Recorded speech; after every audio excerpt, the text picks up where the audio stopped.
Today on the show is someone that I am so excited about. I have been listening to his talks and his information for so long. His name is Dr. Jordan Peterson.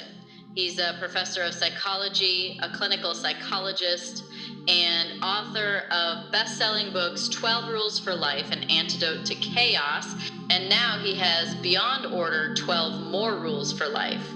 So get ready. He's a straight down the barrel kind of guy, and I think you're going to like this.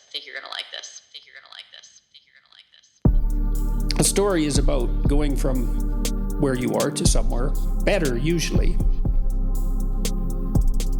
and then about the catastrophes that might befall you along the way, the unexpected occurrences, and how those might resolve, and how that might change you, the way you look at the world, the way you interact with other people, either for the better or the worse. And so I've been trying to unpack what a story is. A simple story is just, a child might tell it. I went to kindergarten today. More complicated story is, I went to kindergarten today, but on the way a mean dog barked at me and I got real upset and I thought maybe I'd go home, but I decided to continue. Then you pat the child on the head and say, well, that was a good decision. So the first story is I called it a normal story in my first book, and the second story, a revolutionary story. So the Exodus in the Old Testament is a revolutionary story, right? Because the Israelites leave, the Jews leave the tyranny, Egypt, and escape into freedom, but then everything falls apart into chaos. And then, at least in principle, they find their way again and move forward. It's a very powerful story. How do we know if the story is real? Because memory is poor. Well, I think that's a very, very complicated problem, obviously. I mean, some forms of truth are factual. Scientific truths are factual. Other sorts of truths you act out. And you see if they work.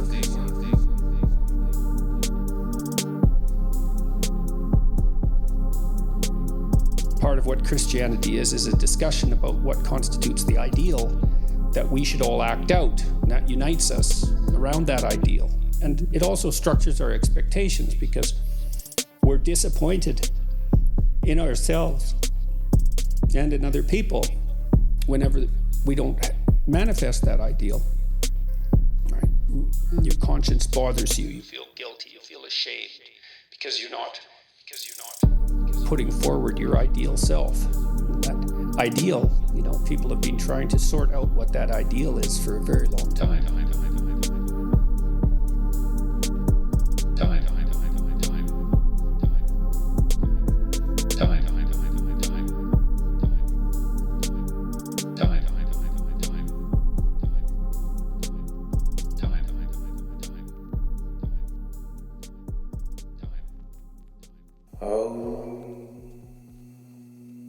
Demons be gone. Be gone, demons. Be gone. Leave this studio!